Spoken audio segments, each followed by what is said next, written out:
한국인이라면 누구라도 환영하는 음식, 바로 삼겹살이죠. 불판 위에서 지글거리는 소리만 들어도 침이 고입니다. 하지만 우리가 즐겨 먹는 노릇노릇한 삼겹살을 이렇게 구워 먹게 된 역사가 그리 길지 않았습니다. 급속한 경제 성장과 더불어 육류 소비가 증가하게 된 1980년대였죠. 그렇다면 우리는 왜 그전부터 이 맛있는 삼겹살을 이렇게 구워 먹지 않았던 걸까요? 삼국시대 그리고 그 이전부터 육류 습관이 없었던 건 아니었지만 한반도에서 본격적으로 정착화된 건 조선시대였습니다. 이유는 바로 종교. 삼국시대, 통일신라, 고려까지 모두 불교 국가였기에 고기를 멀리해야만 했던 종교적인 특성상 상대적으로 육식 문화는 그렇게 진화되지 못했죠. 하지만 조선시대로 넘어와서는 달랐습니다. 고기의 맛에 매료되는 사람들이 넘쳐났고 요리의 범주는 이때를 기점으로 한 번 더 확장되기 시작했죠. 그러나 재밌는 사실은 조선시대에는 고기 중에서 특히 돼지고기를 잘 먹지 않았다는 겁니다. 돼지고기 자체를 아주 저평가했죠. 여기에는 그럴 만한 4가지 이유가 있었습니다. 첫 번째는 가성비. 벼농사를 주업으로 삼았던 조선시대에서 소는 사람들과 굉장히 밀접한 동물이었습니다. 가축으로 기르기도 하며 이걸 잡아먹기도 했었죠. 물론 돼지도 그 중에 하나였을 테지만 이 당시에는 효율이 그리 좋지 않아 키우는 일도 별로 없었다고 합니다. 키우게 되면 오히려 손해였어요. 소는 그냥 풀만 먹이면 됐었는데 돼지는 곡물을 먹여야 했기에 오히려 지출이 더 증가할 수밖에 없었고, 게다가 돼지가 먹는 양까지 생각하면 이럴 거면 굳이 돼지보다는 닭을 키워 먹는 게 현명했던 거죠. 이렇게 되니 자연스럽게 조선에서는 돼지보다 소가 많을 수밖에 없었고, 지천에 소고기가 깔렸기 때문에 굳이 돼지고기를 먹을 필요가 없었던 겁니다. 그리고 소고기는 진짜 맛있었죠. 두 번째는 품종. 조선시대 때의 돼지를 지금의 모습, 그러니까 핑크빛에 푸짐하게 생긴 익숙한 모습으로 생각해서는 안 됩니다. 이건 조선시대 돼지의 모습을 그려놓은 그림인데요. 지금과는 완전히 생김새가 다른 이 돼지가 바로 우리나라 재래돼지의 모습입니다. 22kg부터 32kg까지의 크기로 개보다는 조금 큰 정도였고, 성장하는 속도는 너무 느렸기 때문에 모든 면에서 효율이 떨어지는 축종이었습니다. 돼지고기를 식용의 목적으로 기르기에는 다소 어려웠죠. 세 번째는 돼지고기를 중심으로 퍼진 흉흉한 소문 때문입니다. 먹게 되면 수일 내에 사람이 죽는다는 내용이었죠. 이 소문의 출처는 바로 백과사전.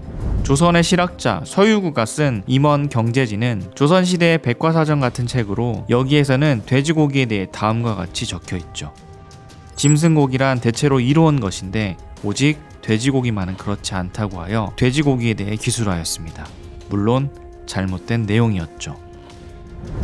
마지막으로 4번째는 경제 그리고 사회적인 이유였습니다.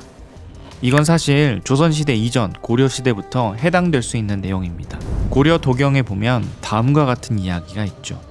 특히 이 부분, 이건 바로 돼지고기를 뜻하는데요. 이것은 고려 초기에 육식 문화가 있었다는 걸 의미하는 대목이긴 합니다. 다만 아주 극히 일부였다는 게 문제였죠. 이때는 돼지고기 말고도 소고기를 일반 백성들은 먹을 수 없었거든요. 왕족과 같은 권위와 이런 경제력이 없다면 고기 자체를 먹기 힘들었을 때니까요. 조선시대에서도 이건 비슷하게 적용되기는 했습니다. 그렇다면 돼지고기 자체가 존재하지 않았느냐? 그건 또 아니었습니다. 돼지고기는 조금 특별한 방식으로 사용됐죠. 주로 궁중에서의 제사와 명나라 사신을 대접할 때였습니다.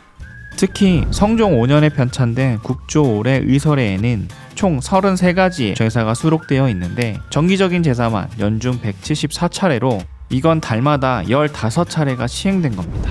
이때 돼지가 모든 제사에 한 번에 한 마리에서 5마리 정도 사용됐었는데 조선 후기 학자 황윤석이 쓴 10개말의 일기에는 정기적인 제례에 330마리, 비정기적인 제례에 200마리 정도를 썼다고 나와 있죠. 1년에 그러니까 530마리 정도가 제례에 사용되었다는 겁니다.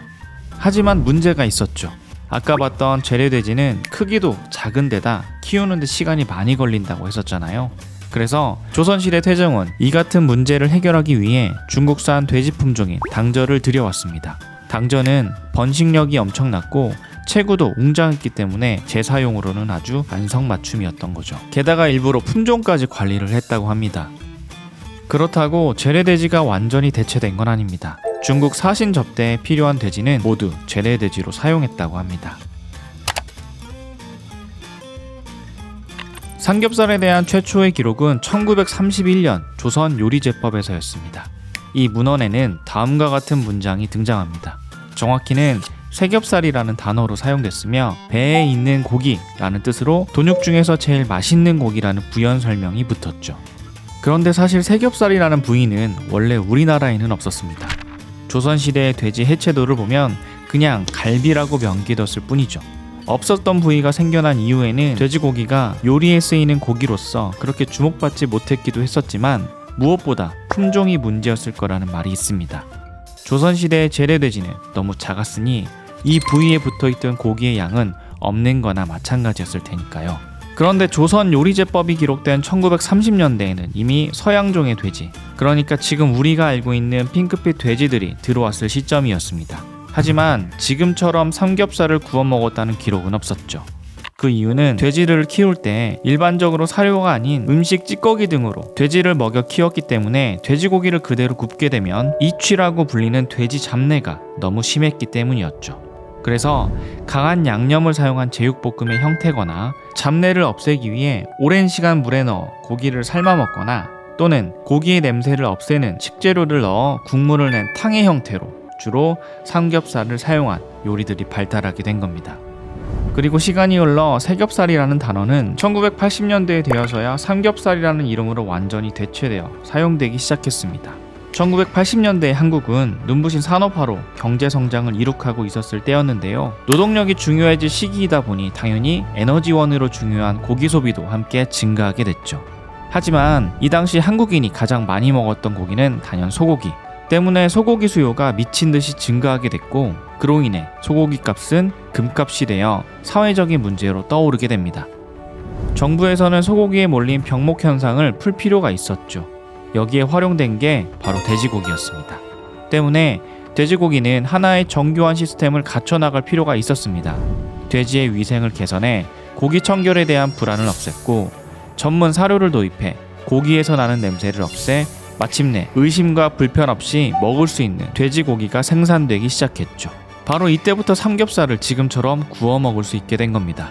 이 당시의 대중문화와 소설, 신문 등에서 삼겹살이 불판 위에 구워진 형태로 묘사되는 걸 보면 이미 국민적인 요리로 자리 잡게 됐음을 알 수 있죠. 한때 삼겹살에 대해 외면받았던 역사가 있었지만 불과 40년 사이 삼겹살은 이렇게 한국에서 가장 사랑받는 음식 중 하나가 되었습니다. 산업화 시절부터 사람들의 눈물 곁에 그리고 사람들의 웃음 곁에 항상 자리해왔죠. 한국인의 소울푸드처럼 말입니다. 그럼 다음에도 더 유익한 내용으로 찾아오도록 하겠습니다. 오늘 영상이 재미있으셨다면 좋아요와 구독을 눌러주세요. 시청해주셔서 감사합니다.